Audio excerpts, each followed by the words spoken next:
अस्सलाम वालेकुम, आदाब। मैं हूं मोहसिन और आप देख रहे हैं बीबीएन न्यूज़। आइए शुरुआत करते हैं आज के खबरनामे की और नजर डालते हैं हेडलाइंस पर। सदर मजलिस असदुद्दीन ओवैसी की दारुस्सलाम में प्रेस कॉन्फ्रेंस, कहा मरकजी हुकूमत का वक्फ तरमीमी बिल आइन के खिलाफ।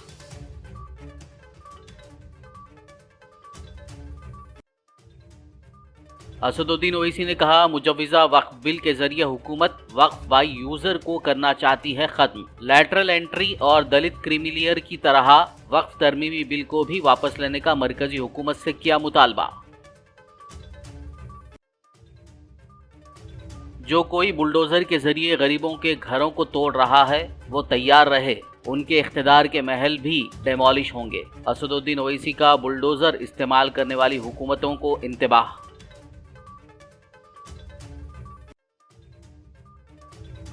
हाइड्रा कमिश्नर ने तेलंगाना रियासती हुकूमत को पेश की तफसीली रिपोर्ट। गुज़िश्ता 3 महीनों के दौरान 18 गैर मजाज तामीरात मुनहदिम, तकरीबन 44 एकड़ तजावुज़शुदा अराजी को किया गया दोबारा हासिल।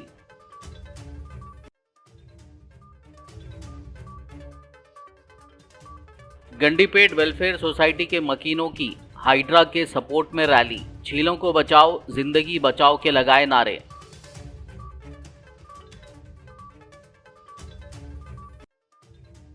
सीएम रेवंत रेड्डी ने एनएमडीसी हैदराबाद मैराथन के इख्तितामी प्रोग्राम में की शिरकत। कहा हुकूमत अगले तालीमी साल एक स्पोर्ट्स यूनिवर्सिटी करेगी कायम। बैनुल अक़वामी कोचेस के जरिए खिलाड़ियों की होगी तरबियत। और अब खबरों की तफसील। ऑल इंडिया मजलिस इत्तेहादुल मुस्लिमीन पार्टी के कौमी सदर व हैदराबाद रुकन पार्लियामेंट बैरिस्टर असदुद्दीन ओवैसी ने आज इतवार को मुजव्विज़ा वक्फ तरमीमी बिल 2024 के मुताल्लिक़ पार्टी हेडक्वार्टर दारुस्सलाम में प्रेस कॉन्फ्रेंस मुनक़्क़िद करते हुए बात की। उन्होंने कहा कि पर्सनल लॉ बोर्ड ने गैर बीजेपी हुकूमत वाली रियासतों के वुज़राए आला से मुलाकात करने का फ़ैसला किया है। इस सिलसिले में उन्होंने चीफ मिनिस्टर रेवंत रेड्डी से मुलाकात की और बताया कि मरकज़ की बीजेपी एनडीए हुकूमत ने जो वक्फ तरमीमी बिल लाया है वो आइन के खिलाफ है। All India Muslim personal law board की तरफ से ये फैसला लिया गया कि जितने नॉन बीजेपी चीफ मिनिस्टर्स हैं उनसे जाकर मुलाकात की जाए। तो पिछले हफ्ते तमिलनाडु के सीएम से मुलाकात हुई थी। कल जाकर all India Muslim personal law board के प्रेसिडेंट मौलाना खालिद सैफुल्लाह रहमानी साहब, तेलंगाना के चीफ मिनिस्टर जनाब रेवंत रेड्डी साहब से मुलाकात की है और हम लोग इन मुलाकातों में ये बता रहे हैं कि जो बीजेपी एनडीए की गवर्नमेंट ने जो वक्फ अमेंडमेंट बिल लेकर आया है वो उसके खतरात क्या है, उसके डेंजर्स क्या है और उस बिल में वक्फ को बचाने के बजाय वक्फ को बर्बाद करने का वो बिल है। और हम लोग वेरियस उसमें प्रोविजंस बता रहे हैं, जो बिल के जो क्लॉजेस हैं उसका हम जिक्र करके बता रहे हैं कि ये इस बिल के जरिए से बीजेपी वक्फ को ख़त्म करना चाहती है और वक्फ प्रॉपर्टीज़ को ख़त्म करना चाहती है। इससे मुसलमानों के फ्रीडम ऑफ रिलीजन में फ़र्क पड़ेगा। इससे आर्टिकल 25, 26, आर्टिकल 14 का वायलेशन होगा। तो ये पूरी कोशिशें की जा रही हैं पर्सनल लॉ बोर्ड की तरफ से और फ्यूचर में personal law board public meetings भी करेगा और उन तमाम अपोजिशन पार्टी के लीडर से भी मुलाकात करेगा जिन्होंने वक्फ बिल की अपोज किया है। जैसा कि वाईएसआर पार्टी भी है, उन्होंने भी पार्लियामेंट में उसको अपोज किया है और आइंदा वक्फ बोर्ड की तरफ से all India personal law board की तरफ से भी जाकर आंध्र प्रदेश के चीफ मिनिस्टर सदर मजलिस असदुद्दीन ओवैसी ने बताया कि मुजव्विज़ा वक्फ तरमीमी बिल के ज़रिए मोदी हुकूमत वक्फ बाय यूज़र को ख़त्म करना चाहती है। उन्होंने कहा कि मोदी हुकूमत नए वक्फ बिल के ज़रिए वक्फ के तहत जो यतीम खाने हैं, कब्रस्तान हैं और दरगाहें हैं और मसाजिद हैं और जो ज़मीनें हैं उन पर कब्ज़ा करना चाहती है। उन्होंने बताया कि मोदी हुकूमत वक्फ जायदादों का रजिस्ट्रेशन करवाना चाहती है और हुकूमत कह रही है कि 500 साल पुरानी मस्जिद और दरगाहों का डीड लेकर आओ। कहाँ से लाएंगे? नहीं, ये तो आप गलत बोल रहे हैं। ये तो सेक्शन 3 में government, Modi government Waqf by user को ख़त्म करना चाह रही है। अब वक्फ बाय यूज़र का मतलब क्या है? जैसा हिंदू धर्म में बाय कस्टम एंड यूसेज आप उसको मंदिर घोषित करते, बाय कस्टम एंड यूसेज, वैसे ही मुसलमानों में वक्फ बाय यूज़र उस वक्त है जब मस्जिद में जाके मैं नमाज़ पढ़ रहा हूँ, वक्फ बाय यूज़र हो गई। दरगाह में जाकर कोई जा रहा है, वो वक्फ बाय यूज़र हो गया। किसी एक सूफ़ी की खानखा है, वहाँ पर ज़िक्र की महफिल हो रही, वक्फ बाय यूज़र हो गया। ख़बरस्तान है, वो वक्फ बाय यूज़र है। वो एक्ट है, सेक्शन 95 में एक्ट है। Modi government Waqf by user को निकालना चाह रही है। क्यों निकालना चाह रहे हैं भाई वक्फ बाय यूज़र को? आप जब आप हिंदू धर्म में बाय कस्टम एंड यूसेज ये बोल रहे हैं कि it is a endowment property, वैसे ही आप इस्लाम में वक्फ बाय यूज़र का मतलब ये है कि मस्जिद मेरी है। आप वो इसलिए निकालना चाह रहे ताकि कल जितने यतीम खाने हैं, ऑर्फनेज है, कब्रस्तान है, मस्जिद है, दरगाह के तहत जो ज़मीनें हैं, उन सब को आप बोलेंगे वक्फ बाय यूज़र नहीं है, ये वक्फ प्रॉपर्टी नहीं है, इसलिए हम उसका गवर्नमेंट प्रॉपर्टी बोल के कब्जा कर लेंगे। ये सेक्शन 3 का वक्फ बाय यूज़र निकालने का तरीका एक ही है। ये पूरा मस्जिदों को छीन लो मुसलमानों से, दरगाहों को छीन लो, ख़बरस्तान को छीन लो, और दरगाह खानखा के तहत जो ज़मीनात एग्रीकल्चर लैंड पूरों को छीन लो। ये असल मकसद है। और आपको एक और एग्जाम्पल दे रहा हूँ। 1965 में मथुरा में कृष्ण जन्मस्थान है। 1965 में यूपी सुन्नी वक्फ बोर्ड के कंसेंट से मुसलमान और कृष्ण जन्मस्थान के लोगों में एग्रीमेंट हुआ। एग्रीमेंट ये हुआ कि जो मुसलमानों की वक्फ की प्रॉपर्टी थी उसको 8 एकड़ हम कृष्ण जन्मस्थान को देंगे सुन्नी वक्फ बोर्ड के परमिशन से। वो इशू कोर्ट में क्लोज हो गया। अब 2023 में फिर केस हो गया उसके ऊपर। तो अब वक्फ बाय यूज़र आप निकाल लेंगे तो आप बोलेंगे नहीं, ये भाई नहीं मुसलमानों का। समझे मेरी बात को आप? और गवर्नमेंट क्या बोल रही कि अब रजिस्टर करना है। अगर ये 2024 का एक्ट बनेगा, उसको अब जितने प्रॉपर्टीज़ को, जितने वक्फ है, उसको रजिस्टर करना है। कैसा रजिस्टर करेंगे? बोल रहे कि आप डीड्स लेकर आओ। अब मक्का मस्जिद है, मक्का मस्जिद की डीड कहाँ है बताओ आप मेरे को? हैदराबाद में 400 साल पुरानी मक्का मस्जिद, उसकी डीड कहाँ रहेंगी बोलो आप?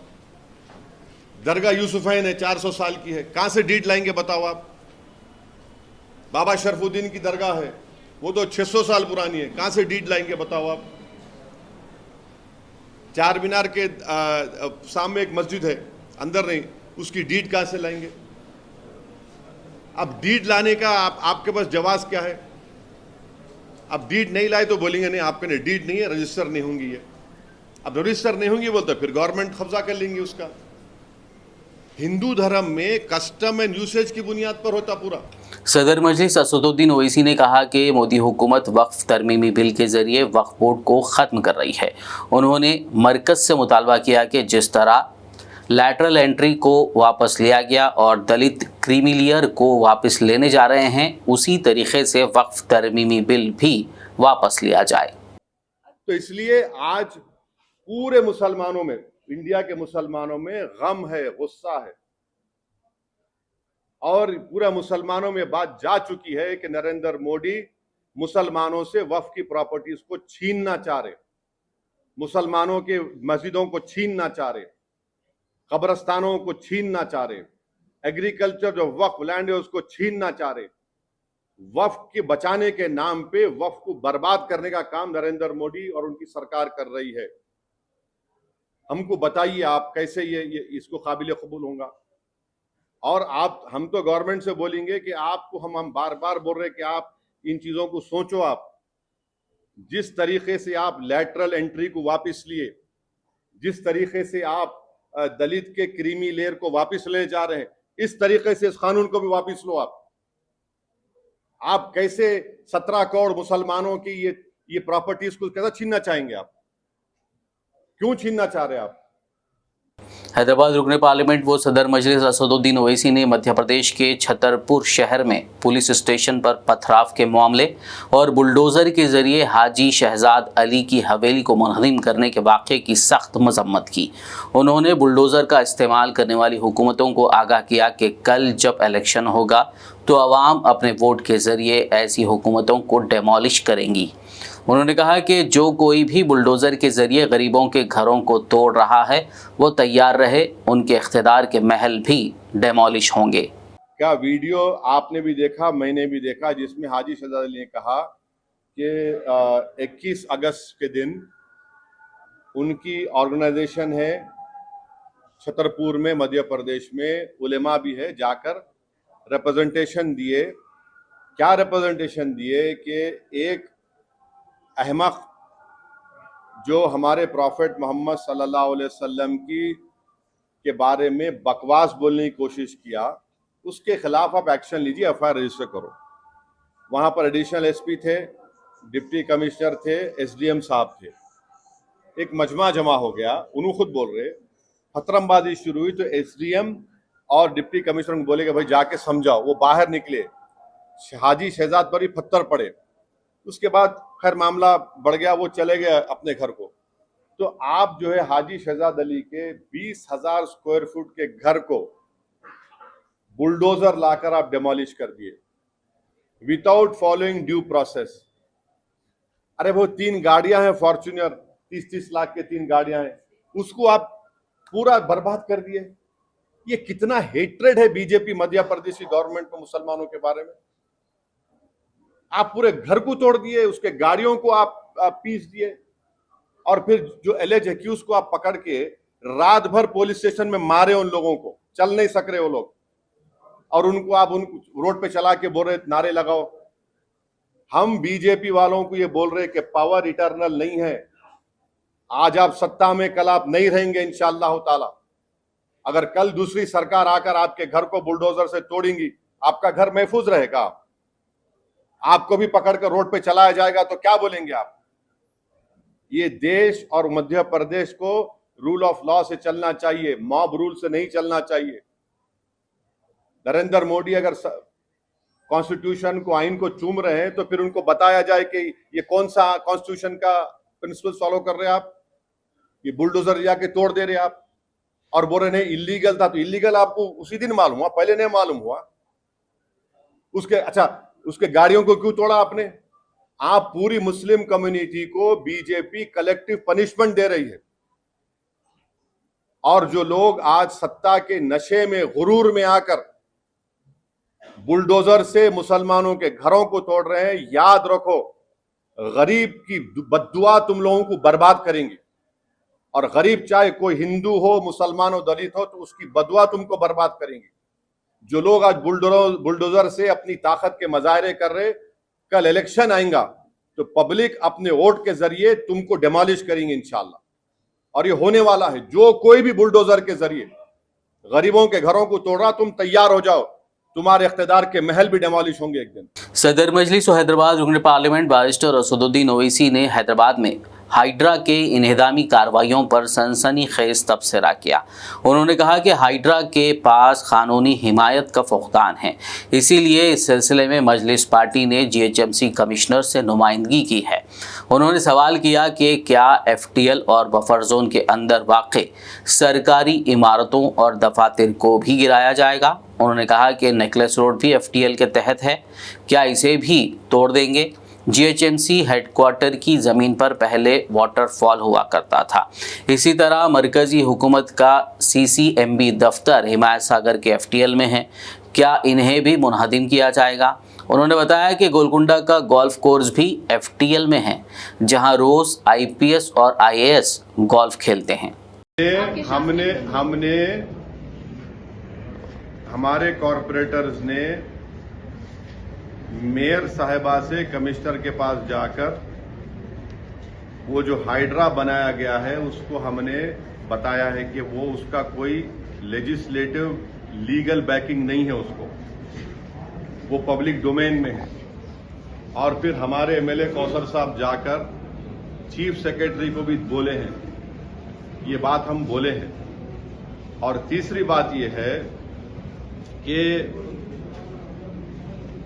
जीएचएमसी का जो ऑफिस है, अभी जीएचएमसी का ऑफिस है ना, तो हम लोग जो है हमारे स्कूल में जब हम लोग बस में जाते थे, हैदराबाद पब्लिक स्कूल को बस में जाते थे, मेरे को अच्छी तरह याद है हमारी जो बस होती थी वापसी में ऐसा आती थी, या फिर कभी कभी मैं पब्लिक स्कूल को जाता था बस पकड़ के, एक बस नंबर 7 होती थी, अभी भी होंगी, डबल डकर में बैठ जाता था मैं, ऊपर बैठने का बड़ा शौक था मेरे।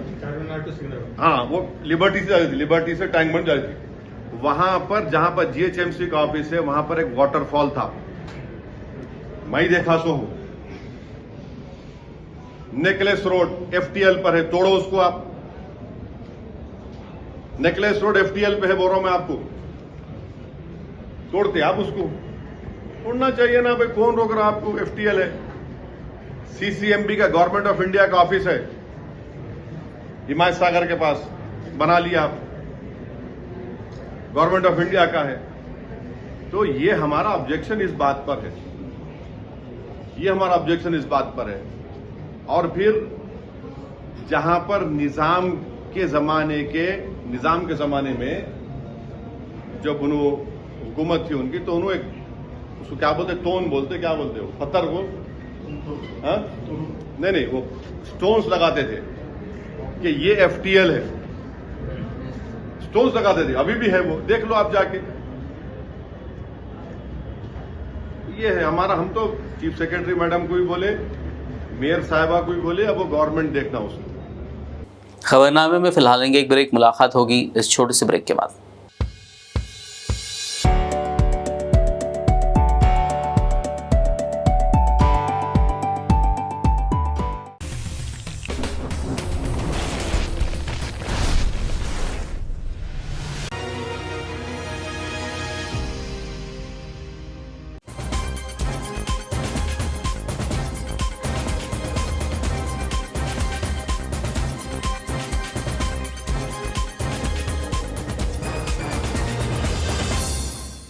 ब्रेक के बाद खबरनामे में आपका दोबारा खैर मकदम है। आइए बढ़ते हैं मजीद खबरों की जानिब। गैर कानूनी तजावुज़ात के खिलाफ क्रैकडाउन में Hyderabad disaster response and assets monitoring agency यानी हाइड्रा ने गुज़िश्ता 3 महीनों के दौरान आउटर रिंग रोड की हदूद में तकरीबन 44 एकड़ तजावुज़ शुदा अराजी को दोबारा हासिल कर लिया है।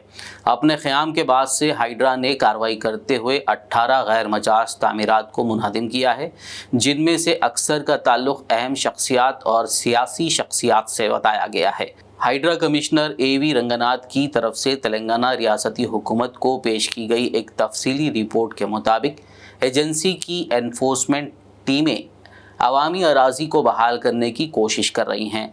रिपोर्ट में कई हाई प्रोफाइल लोगों की जगहों पर की गई कार्रवाइयों पर रोशनी डाली गई है, जिनमें सियासतदानों और बड़े कारोबारियों से मुंसलिक जायदादें भी शामिल हैं। अब तक हाइड्रा की जानिब से lotus pond, Mansoorabad, Banjara Hills, BJR Nagar, Gajularamaram और अमीरपेट जैसे इलाकों में कार्रवाई की गई है। हाइड्रा का पहला छापा 27 जून को फिरनगर कोऑपरेटिव सोसाइटी लोटस पॉन्ड में प्लॉट नंबर 30 पर मारा गया, जो कि उसकी जारहाना नफाज की मुहिम का आगाज़ था। गंडीपेट वेलफेयर सोसाइटी के रिहायशियों ने आज इतवार को राजेंद्र नगर में हाइड्रा के सपोर्ट में रैली निकाली। उन्होंने गंडीपेट झील के करीब की गई हाइड्रा की इन्हिदामी कार्रवाई की हिमायत करते हुए ये रैली निकाली। इस रैली में बिला लिहाज उम्र सभी लोगों ने प्ले कार्ड्स उठाए हिस्सा लिया और झीलों को बचाओ, ज़िंदगी बचाओ के नारे लगाए। मकीनों का कहना था कि तकरीबन तमाम तालाबों पर तजावुज़ात हो चुकी हैं। अगर हैदराबाद के तालाबों की हिफाजत नहीं की गई तो बेंगलुरु की तरह गर्मियों में पानी की परेशानी का सामना करना पड़ेगा। ఓకే సివేజ్ వాటర్ వస్తుంది. సో హైడ్రా దీనికి కంప్లీట్ గా సేవ్ చేయడానికి ప్రయత్నిస్తుంది కాబట్టి యాజ్ ఏ ఎన్జిఓ 9 ఏళ్ళు వర్క్ చేస్తుంది కాబట్టి మాకు ఒక రే ఆఫ్ హోప్ గా అనిపించి మేము సపోర్ట్ చేస్తున్నాం. ఈ రోజు కార్యక్రమంలో అందరు ఇక్కడ ఉన్న గడిపేట్ సిటిజన్స్ కమ్యూనిటీస్ ఉన్న వాళ్ళందరూ కూడా వస్తున్నారు, పార్టిసిపేట్ చేస్తున్నారు. మన లేక్స్ ప్రొటెక్ట్ చేయడానికి ఒక ర్యాలీ తీస్తున్నాము, ప్లకార్డ్స్ పట్టుకొని గండిపేట మన బ్రిడ్జ్ మీద. ఓకే, దాని తర్వాత ఓట్ ఆఫ్ థ్యాంక్స్ ఉంటుంది. సో ఇది మా కార్యక్రమం, basically awareness program. So we are supporting HYDRAA ఎందుకంటే వాళ్ళు మంచి పనులు చేస్తున్నారు. ఓకే, మన లేక్స్ ప్రొటెక్ట్ చేస్తున్నారు కాబట్టి we want to support them.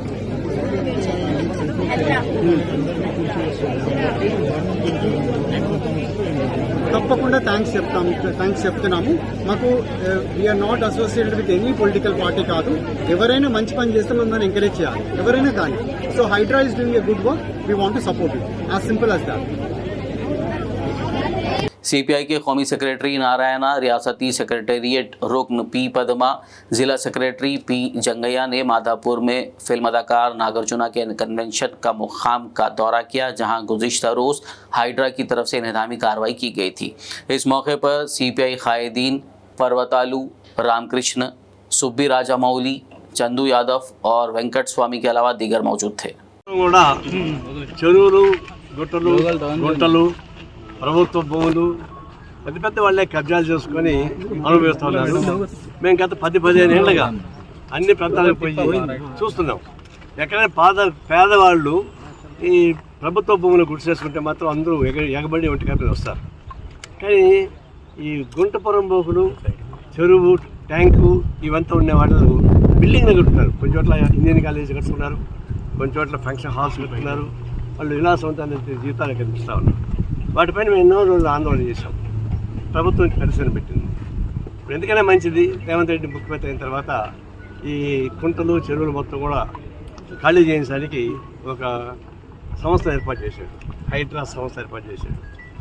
Success చూద్దామని అనుకున్నాం. కానీ ఎన్ కన్వెన్షన్ అధినేత చాలా శ్రేణి ప్రముఖుడు ఆయన నాగార్జున, ఆయన బిగ్ బాస్కే బాస్. ఆయన దీన్ని ఆక్రమించుకున్నాడు. సరే ఏదో ఒక ఎకరం 2 ఎకరాలు చేసి ఉండొచ్చు. దాన్ని ఉపయోగించుకొని ఈ చెరువుని ఆక్రమించేసాడు. అది చూడండి, మామూలుగా ఎఫ్టీఎల్ నుంచి 100 మీటర్స్ తర్వాత బఫర్ జోన్ తర్వాతనే అన్ని కట్టుకునే అవకాశం ఉంటుంది. ఇక్కడ బఫర్ జోన్ కాదు, ఎఫ్టీఎల్ కన్నా ముందే వచ్చేసింది. ఇంత అక్రమంగా చేస్తున్నాడు. రోజుకి దాదాపుగా ఒక 50-60 లక్షల రూపాయలు దీనిలో వస్తున్నాయి, కోట్లు ఉండొచ్చు. టీఆర్ఎస్ గవర్నమెంట్ రాకముందుగా ఈ ఆంధ్రవాళ్ళని మొత్తం ఆకుపై చేసుకుంటాం, ఎన్కరేజ్ రద్దు చేస్తామని చెప్పారు. టీఆర్ఎస్ గవర్నమెంట్కి వచ్చి అతను బొస్స కొట్టింది. రాత్రి ఏమైందో కానీ మొత్తం సైలెంట్ అయిపోయింది. అప్పటి నుంచి హాయిగా నడిపించుకుంటున్నాం. మళ్ళీ రేవంత్ రెడ్డి వచ్చి దీని మీద పనిచేశాడు, కూల్చేశాడు. మనం స్వాగతిస్తున్నాం. ఇది మరీ అన్యాయమైనటువంటి దురాకంతో కూడుకున్నటువంటి పబ్లిక్ ప్రాపర్టీ డ్యూటీ చేసినటువంటి సంస్థగా మారింది. దీన్ని కూల్చేయడం మంచిదే. ఆయన పాపులర్ సినిమా యాక్టర్ కావచ్చు. పాపులర్ సినిమా యాక్టర్ ఆయనకు చాలా డబ్బులు ఉన్నాయి, సినిమాలు యాక్ట్ చేసి ఇంకా డబ్బులు వస్తాయి. అందులో బిగ్ బాస్ యాక్ట్ చేస్తున్నాడు. బిగ్ బాస్ చాలా డబ్బులు, ఇదంతా ఒక లెక్క కాదు. ఇట్లాంటి 10 పోయినా బిగ్ బాస్ డబ్బులు వచ్చేస్తారు. तेलंगाना के चीफ मिनिस्टर रेवंत रेड्डी ने आज इतवार को गच्चीबौली स्टेडियम में NMDC हैदराबाद मैराथन के इख्तितामी प्रोग्रामों में शिरकत करते हुए खिताब किया। इस मौके पर उन्होंने कहा कि हुकूमत तेलंगाना अगले तालीमी साल एक स्पोर्ट्स यूनिवर्सिटी कायम करेगी, जिसका मकसद ऐसे खिलाड़ी पैदा करना है जो ओलंपिक मेडल्स जीत सकें। उन्होंने ऐलान किया कि स्पोर्ट्स यूनिवर्सिटी खिलाड़ियों की तरबियत के लिए बैनुल-अक़वामी कोचेस की खिदमात हासिल करेगी। उन्होंने कहा कि हम हैदराबाद को पूरे मुल्क में खेलों का मरकज़ बनाना चाहते हैं। वज़ीर आला ने कहा कि कांग्रेस हुकूमत के इख्तिदार में आने के बाद खेलों को फ़रोग़ देने का फ़ैसला किया गया और मुख्तलिफ़ इक़दामात शुरू किए गए। इस मौके पर वज़ीर सनत डी श्रीधर बाबू, साबिक़ MP वी हनुमंत राव, साबिक़ मरकज़ी वज़ीर Venugopalachari, sports authority of Telangana के चेयरमैन शिवसेना रेड्डी और दीगर मौजूद थे। చెయ్యాలి అంటే వాళ్ళ సహకారం ఉండాలి అని చెప్పి సౌత్ కొరియన్ స్పోర్ట్స్ యూనివర్సిటీతో కూడా ఒక ఒప్పందానికి ఒక అవగాహనకు రావడం జరిగింది. అందులో భాగంగానే ఈ వేదిక మీద నుంచి సగర్వంగా ప్రకటిస్తున్న మీ అందరి ఆలోచనలను దృష్టిలో పెట్టుకొని యంగ్ ఇండియా స్పోర్ట్స్ యూనివర్సిటీని తెలంగాణ రాష్ట్రంలో నెక్స్ట్ అకాడమిక్ ఇయర్లో స్టార్ట్ చేసి ఈ రాష్ట్రంలో గ్రామీణ ప్రాంతాలలో మారుమూల ప్రాంతాలలో ఉండే క్రీడాకారులను ప్రోత్సహించాలన్న ఆలోచన. అదేవిధంగా నిన్న నేను ఢిల్లీలో స్పోర్ట్స్ మినిస్టర్ని కలవడం జరిగింది. వారికి విజ్ఞప్తి చేసిన రాబోయే ఖేల్ ఇండియా స్పోర్ట్స్ కానీ నేషనల్ ఈవెంట్స్ని తెలంగాణ రాష్ట్రానికి ఇవ్వండి, అద్భుతంగా మేము నిర్వహిస్తాం, మా దగ్గర ఇన్ఫ్రాస్ట్రక్చర్ ఉన్నదని కూడా యూనియన్ మినిస్టర్కి నేను కలిసి రిప్రజెంటేషన్ ఇవ్వడం జరిగింది. ఇదే కాకుండా 2036లో ఒలింపిక్ గేమ్స్ని ఇండియా ఆర్గనైజ్ చేయాలని ప్రధానమంత్రి గారు ఏదైతే ఆలోచన చేస్తున్నారో ఆ ఒలింపిక్ గేమ్స్ని హైదరాబాద్ వేదికగా మేము నిర్వహిస్తాము, తెలంగాణ రాష్ట్రానికి అవకాశం ఇవ్వండి. మన నేషనల్ ఫుట్బాల్ని కూడా ఇక్కడ ఆర్గనైజ్ చేద్దాం అనుకున్న కొంత సమయం సరిపోకపోవడం వల్ల ఫుట్బాల్ ఈవెంట్ని కూడా ఇక్కడ నిర్వహించలేకపోయినాం. తొందరలో ఈ దేశంలో జరిగే ఏ క్రీడలైనా ఇంక్లూడింగ్ క్రికెట్తో పాటు మిగతా క్రీడల్ని తెలంగాణ రాష్ట్రం నుంచే, ముఖ్యంగా గచ్చిబౌలి ప్రాంతం నుంచే నిర్వహించాలన్న ఆలోచన రాష్ట్ర ప్రభుత్వం చేస్తున్నది. ఈరోజు మీరందరూ వేలాది మందిగా ఈ కార్యక్రమంలో పాల్గొని తెలంగాణ రాష్ట్రం క్రీడలకు వేదికగా మారడానికి మీ అందరి భాగస్వామ్యం అవసరం. बीआरएस एमएलए हरीश राव ने तनकीद करते हुए कहा कि रियासत के हर घर में एक फर्द आज बुखार में मुब्तला है, जबकि कई लोग डेंगू और चिकनगुनिया में मुब्तला हो रहे हैं, लेकिन हुकूमत को इसकी कोई परवाह नहीं है। हरीश राव ने आज तेलंगाना भवन में प्रेस मीट से खिताब करते हुए कहा कि रियासत में डेंगू के मामलात में 36% इजाफा हुआ है, ताहम हुकूमत ने अब तक डेंगू केसेस पर एक भी जायज़ा इजलास मुनक्किद नहीं किया। उन्होंने कहा कि उस्मानिया गांधी हॉस्पिटल और दीगर सरकारी अस्पतालों में अद्वियात दस्तयाब नहीं हैं, रियासत में साफ़ सफाई नहीं की जा रही है, देहातों और म्यूनसिपैलिटीज़ में कचरा नहीं उठाया जा रहा है। खुद जीएचएमसी कमिश्नर का कहना है कि उनके घर से भी कचरा नहीं उठाया जा रहा। हरीश राव ने सवाल किया कि क्या सेहत आम्मा से बढ़कर भी कोई चीज़ हुकूमत के लिए अहम है। మీరు ఏ పత్రికనే తీసుకోండి భాయ్ సార్, ప్రతి పత్రికలో నేను చూస్తున్నా, అయితే ఫ్రంట్ పేజో లోపల పేజో కానీ వార్తలు ఉన్నాయి ప్రజలు విషజ్వరాలతో బాధపడుతున్నారని. ఇలా ప్రభుత్వ ఆసుపత్రుల్లో మందులు లేవు భాయ్ సాబ్.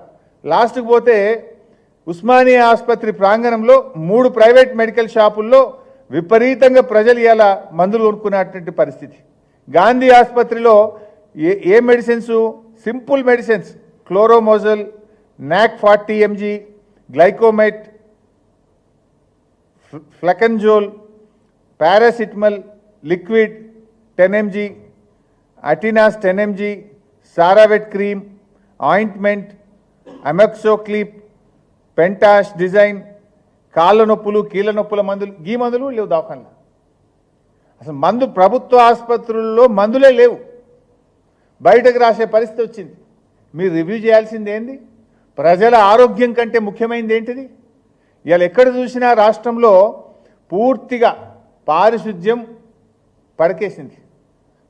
గ్రామాల్లో కానీ మున్సిపాలిటీల్లో ఎక్కడ కూడా చెత్త ఎత్తే పరిస్థితే లేదు. జిహెచ్ఎంసీ కమిషనరే చెప్తుంది కదా, నా ఇంట్లోనే 3 రోజులు చెత్త ఎత్తలేరని.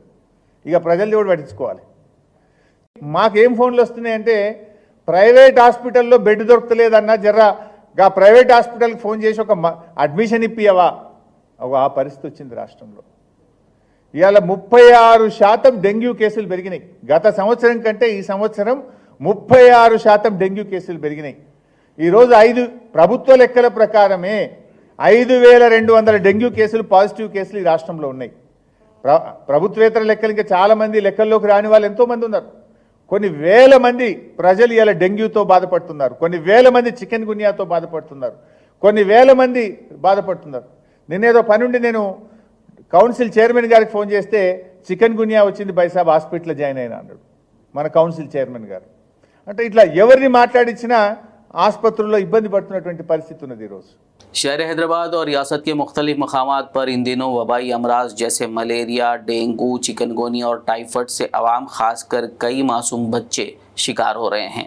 इस सिलसिले में बीबीएन के नुमाइंदे सैयद खिजर ने doctor M A. Wahab Zubair, senior general physician, princess Durr-e-Shehwar hospital Purani Haveli से मुलाकात करते हुए बात की कि इन वबाई अमराज से महफूज रहने के लिए क्या एहतियात ज़रूरी है। आइए देखते हैं डॉक्टर M.A. वहाब जुबैर ने क्या कहा। ग़िज़ा अच्छा लेना, खास तौर से फ्रूट्स वगैरह सब। ये जो कीवी लेना है, पपाई लेना है, ये खास तौर से लोग बोलते हैं, इसका कोई प्रूवन लिंक नहीं है जिससे ये फ्रूट्स खाने से प्लेटलेट्स बढ़ते बोल के, बट अक्सर लोग इस्तेमाल करते हैं। ओवरऑल इन जनरल फ्रूट्स खाना अच्छी चीज़ है, उससे प्लेटलेट्स डायरेक्टली बढ़ते बोल के ऐसा कोई प्रूफ नहीं किया गया है अब तक कोई रिसर्च में, बट स्टिल ये चीज़ों का इस्तेमाल कर सकते। और दूसरी चीज़ ये खाने पीने का चीज़ है। और अगर किसी को वॉमिटिंग्स है, वो मुंह से ग़िज़ा नहीं पच रहा, उनको वॉमिटिंग्स हो जा रहे हैं, तो उन लोगों को IV फ्लूइड्स लगा के कुछ 1 आध दिन 2 दिन जरा वॉमिटिंग्स कम होने तक रख के फिर उसके बाद फिर ओरली रेज्यूम कर ले सकते हैं। इसके एहतियाती तदाबीर क्या है डॉक्टर साहब? अगर अब एहतियाती प्रिवेंटिव मेजर्स बोले तो किस वजह से आ रहा, मच्छरों की वजह से आ रहा, तो सिंपल मच्छरों को अवॉइड करना। मच्छर जहाँ जहाँ ब्रीडिंग करते हैं वो वैसे जगहों को एराडिकेट करना, जैसा कि स्टैग्नेंट वाटर है और कपड़ा फुल्ली कवर्ड। बच्चों को स्कूल को अगर भिजा रहे हैं आप, क्योंकि सुबह में स्कूल थे, तो सुबह में बच्चे अगर जाते हैं तो मॉर्निंग टाइम को फीड करते हैं, क्योंकि बच्चे वही टाइम पे स्कूल में रहते हैं, तो उन लोगों को फुल क्लॉथिंग अच्छा सा पहना के और स्कूल के मैनेजमेंट वगैरह भी मच्छरों को इरेडिकेट करे, जैसा इन मस्किटो रेपेलेंट्स, इंसेक्टिसाइडल मेजर्स, ये सब फॉलो करे तो बहुत दूर तक प्रिवेंट कर सकते। वरंगल में माइनॉरिटीज़ इंटेलेक्चुअल फोरम की जानिब से ख़वातीन को हुनरमंद बनाने के लिए मुनक्किदा फ्री टेलरिंग कोर्स के मुकम्मल होने के मौके पर 6th बैच के लिए सर्टिफिकेट अवार्ड्स तकरीब मुनक्किद की गई, जिसमें न सिर्फ सर्टिफिकेट्स दिए गए बल्कि स्विमिंग मशीन भी बतौर इनाम तकसीम की गई। इस तकरीब में वरंगल MP कड़ियम काव्या ने मेहमान खुसूसी के तौर पर शिरकत की और ट्रेनिंग मुकम्मल करने वाली ख़वातीन व लड़कियों में सर्टिफिकेट्स और सिलाई मशीनें तकसीम की।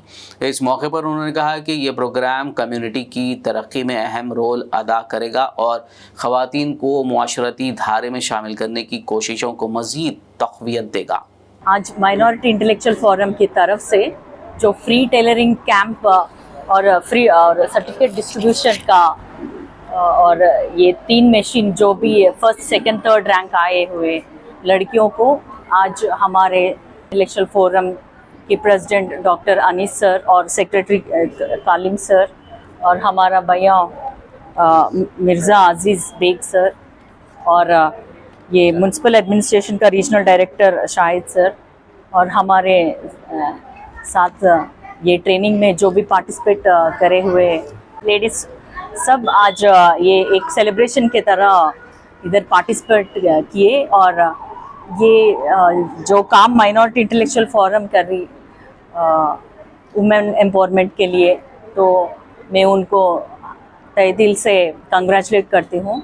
मेरा बेस्ट विशेस। और MP की प्लेस में से क्या भी फंड्स मैं इन लोगों के लिए थोड़ा देना चाहती हूँ, क्योंकि ये बहुत सिंसियर से ये 6th साल है ना, 6th बैच है और 200 लड़कियों को ये ट्रेनिंग दिए, तो इन लोगों के साथ मेरा सपोर्ट बिल्कुल रहती और हमेशा ये लोग और भी ज़्यादा वुमेन एम्पावरमेंट के लिए और भी प्रोग्राम्स करने के लिए मैं इनको मेरे बेस्ट विशेस देना चाहती हूँ। Thank you. रच्चाकुंडा कमिश्नरेट के बालापुर पुलिस स्टेशन हदूद के इलाके रॉयल कॉलोनी में कार्डन and search operation Maheshwaram DCP Sunita Reddy की क़यादत और एडिशनल DCP सत्यनारायणा की निगरानी में अंजाम दिया गया। इस ऑपरेशन में CI SIs मर्द व ख़वातीन एहलकार व अमला जुमला 287 पुलिस अमले ने हिस्सा लेते हुए घर घर तलाशी ली, मुकामी अवाम से मुलाकात की और नशाबंदी व जराइम से दूर रहने नौजवानों को तलखीन की। इस मौके पर 63 मोटरसाइकिलें और 3 बोतल स्टीरॉइड्स को सीज किया गया, जबकि 3 राउडी शीटर्स और 3 मुश्तबा अफराद को हिरासत में भी लिया गया। आज royal colony Balapur police station Rachakonda commissionerate royal colony में सरप्राइज चेक्स कंडक्ट करे। CP सर के जो इंस्ट्रक्शंस के अनुसार सरप्राइज प्रोसीडिंग्स लेके पूरा इंतज़ाम करके special parties, AR parties, SOT, SB, local police force पूरा अबाउट 200 मेंबर्स को इन्वॉल्व करके और लोकल कैंप लीडर्स को और लोकल जो पब्लिक इधर रहते हैं उनका कोऑपरेशन लेके पूरा रैंडम चेक्स और सरप्राइज चेक करके कोऑपरेटिव पब्लिक के कोऑपरेशन के साथ चेकअप 6 o'clock सरप्राइज चेक शुरू करे। तो इसमें हमको थोड़ा 63 व्हीकल्स सीज करे, पेपर्स वेरीफाई करने के बाद फिर लीगली अगर पेपर्स नहीं है तो फिर legally action we will take the action against them. और एक डायरी फॉर्म चेक करते वक्त ऑक्सीटोसिन का भी एक इंजेक्शन मिला हमको, वो भी एसओटी वाले सीज करे। ये लोकेलिटी में 3 सस्पेक्ट्स और 3 राउडी शीट्स भी उनका प्रेजेंस भी हम चेक कर लिए। पूरा पब्लिक का कोऑपरेशन मिला हमको इधर, कैंप लीडर्स भी हमारा साथ मिलके फिर ये पूरा ऑपरेशन करे हम यहाँ। ये जो कॉन्फिडेंस बिल्डिंग के लिए और पब्लिक का जो अपील है, रिक्वेस्ट है, क्योंकि यहाँ का पब्लिक बोल रहे थे इससे पहले ज़्यादा तक बाहर के लोग, क्योंकि ये बॉर्डरिंग कॉलोनी है, चंद्रायण गुट्टा के बॉर्डरिंग एरिया है ये बालापुर पुलिस स्टेशन का, बाहर के लोग आके इधर थोड़ा इलीगल एक्टिविटीज़ कर रहे हैं। यहाँ के बच्चे भी थोड़ा गांजा सेलिंग में और बॉडीली ऑफेंसेस में छोटे छोटे चीज़ों पे चाकू लेके घूम रहे हैं, तो खूनी हो रहा है ऐसा बोल के अगर ऐसा कंप्लेंट करे तो फिर हम एक कोशिश करें कॉन्फिडेंस बिल्डिंग मैकेनिज्म के लिए, ज़्यादा तक लोगों को कॉन्फिडेंस लेने के लिए एक कोशिश करें। इसमें पूरा पब्लिक सपोर्ट के साथ हम ये ऑपरेशन सक्सेसफुली कंडक्ट करें। Thank you. आखिर में एक नज़र हेडलाइंस पर। सदर मजलिस असदुद्दीन ओवैसी की दारुस्सलाम में प्रेस कॉन्फ्रेंस, कहा मरकजी हुकूमत का वक्फ तरमीमी बिल आइन के खिलाफ।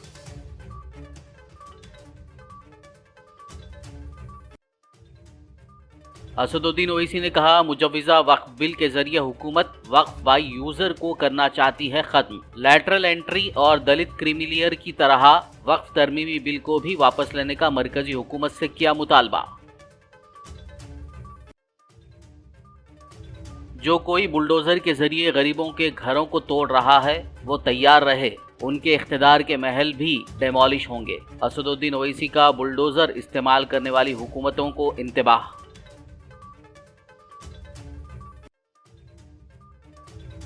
हाइड्रा कमिश्नर ने तेलंगाना रियासती हुकूमत को पेश की तफसीली रिपोर्ट। गुज़िश्ता 3 महीनों के दौरान 18 गैर मजाज तामीरात मुनहदिम, तकरीबन 44 एकड़ तजावुज़शुदा अराजी को किया गया दोबारा हासिल।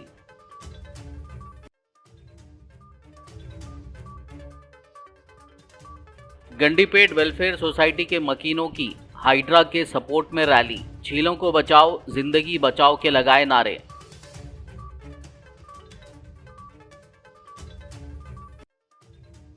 सीएम रेवंत रेड्डी ने एनएमडीसी हैदराबाद मैराथन के इख्तितामी प्रोग्राम में की शिरकत, कहा हुकूमत अगले तालीमी साल एक स्पोर्ट्स यूनिवर्सिटी करेगी कायम, बैनुल अक़वामी कोचेस के जरिए खिलाड़ियों की होगी तरबियत। खबरनामे में फिलहाल बस इतना ही। ताज़ा तरीन अपडेट्स के लिए देखते रहिए BBN न्यूज़। यूट्यूब और फेसबुक पर मौजूद हमारे वीडियोज़ को लाइक और शेयर ज़रूर कीजिए।